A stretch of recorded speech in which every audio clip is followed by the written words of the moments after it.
আসসালামু আলাইকুম রহমতুল্লাহ। বন্ধুরা সবাই কেমন আছেন? আজকে আমরা শুরু করতে যাচ্ছি চেঞ্জিং সেন্টেন্স। স্টুডেন্ট লাইফে চেঞ্জিং সেন্টেন্স অনেক গুরুত্বপূর্ণ। এসএসসি এবং এইচএসসি স্টুডেন্টদের জন্য তো অনেক গুরুত্বপূর্ণ। তাই আমরা আজকের অতি সংক্ষেপে আমরা শর্টকাটে চেঞ্জিং সেন্টেন্স শিখে নেব ইনশাআল্লাহ। চলো শুরু করা যাক, কথা না বাড়িয়ে। Changing sentence assertive, interrogative, imperative, objective, exclamatory, এই পাঁচটি নিয়মে আমরা চেঞ্জিং সেন্টেন্স শিখব। অ্যাসার্টিভ দুই প্রকার, অ্যাফার্মেটিভ, নেগেটিভ। অ্যাফার্মেটিভ থেকে নেগেটিভ, নেগেটিভ থেকে অ্যাফার্মেটিভ চেঞ্জিং সেন্টেন্সে একমার অবশ্যই থাকে। তাই আমরা গুরুত্বপূর্ণ কয়েকটি সূত্রের মাধ্যমে অ্যাফার্মেটিভ টু নেগেটিভ শিখব ইনশাআল্লাহ। চলো শুরু করা যাক আজকের class. Affirmative two negative. Affirmative হলো হ্যাঁ বোধক, নেগেটিভ হলো না বোধক। হ্যাঁ বোধক এবং না বোধক দুইটি সেন্টেন্সকে আমরা অ্যাফার্মেটিভ থেকে নেগেটিভ, নেগেটিভ থেকে অ্যাফার্মেটিভ করার চেষ্টা করব। আমরা আগে এখানে একটি নিয়ম দেখি, যেমন only he can do this. আবার লেখা আছে হি রিডস অনলি বুক। আবার দেওয়া আছে he reads only to book. তাহলে এই তিনটি সেন্টেন্সের মধ্যে তিন ধরনের অনলি রয়েছে, তিনবারই অনলি লেখা আছে, কিন্তু তিন ধরনের। কিভাবে? যেমন অনলি হি একজন ব্যক্তি, অনলি বুক একটা বস্তু, অনলি টু বুকস একটা সংখ্যা। তাহলে অনলি হি একটা ব্যক্তিকে বোঝালে কি বসাবো?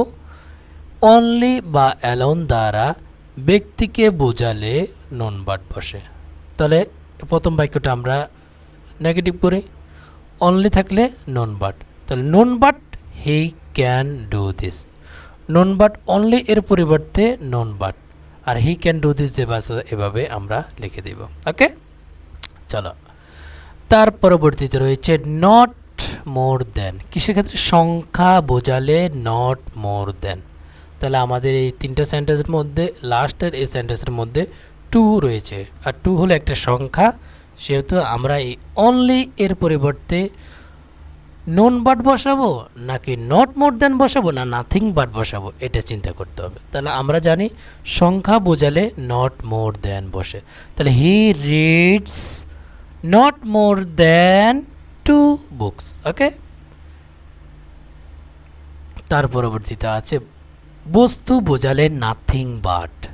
বস্তু বোঝালে কি হবে? Nothing but. তাহলে নাথিং বাট দেখি, হি রিডস অনলি বুক। তাহলে বস্তু বোঝাচ্ছে এই অনলি এর পরিবর্তে আমরা কি বসাবো?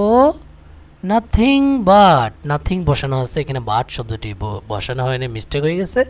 তাহলে হি রিডস নাথিং বাট বুক। তাহলে আমরা বস্তুর ক্ষেত্রে নাথিং বাট, ব্যক্তির ক্ষেত্রে নট মোর নন বাট, এবং সংখ্যার ক্ষেত্রে নট মোর দেন। আসো 2 নম্বর রুলস। মাস্ট থাকলে ক্যান নট বাট বা ক্যান নট হেল্প বসে। যেমন he must obey the rules. তাহলে মাস্ট থাকার কারণে আমরা কি বসাবো? Can not but. He can not but obey the rules. তাহলে মাস্ট দেখা মাত্রই আমরা কি বসাবো? ক্যান নট বাট বসাবো।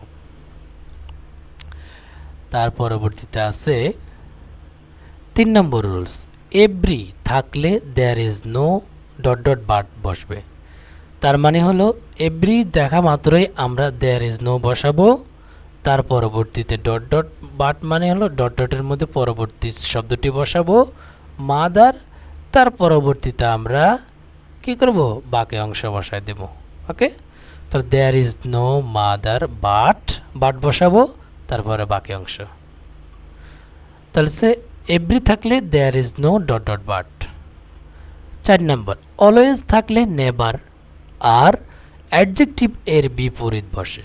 তার মানে হলো অলওয়েজ দেখা মাত্র আমরা নেভার বসে। যেমন হি ইজ অলওয়েজ রেগুলার। তাহলে হি ইজ নেভার, অলওয়েজ থাকলে নেভার, আর রেগুলার শব্দটি অ্যাডজেক্টিভ হওয়ার কারণে আমরা এই অ্যাডজেক্টিভের বিপরীতে বলছি ইরেগুলার, তার মানে বিপরীত মানে ইরেগুলার। রেগুলার নিয়মিত, ইরেগুলার অনিয়মিত। 5 নম্বর রুলস, অক্সিলারি ভার্ব থাকলে অক্সিলারি ভার্ব এর পর নট বসে। মানে আমরা যদি একটা সেন্টেন্সের মধ্যে auxiliary verb am is are was were এগুলা দেখি, সাথে সাথে নট বসাবো, তারপরে অ্যাডজেক্টিভ এর বিপরীত বসে। তার মানে হলো হি ইজ অ্যান অ্যাক্টিভ বয়, তাহলে he is an active boy is দেখছি, দেয়ার ইজ নট বসাই দিচ্ছি।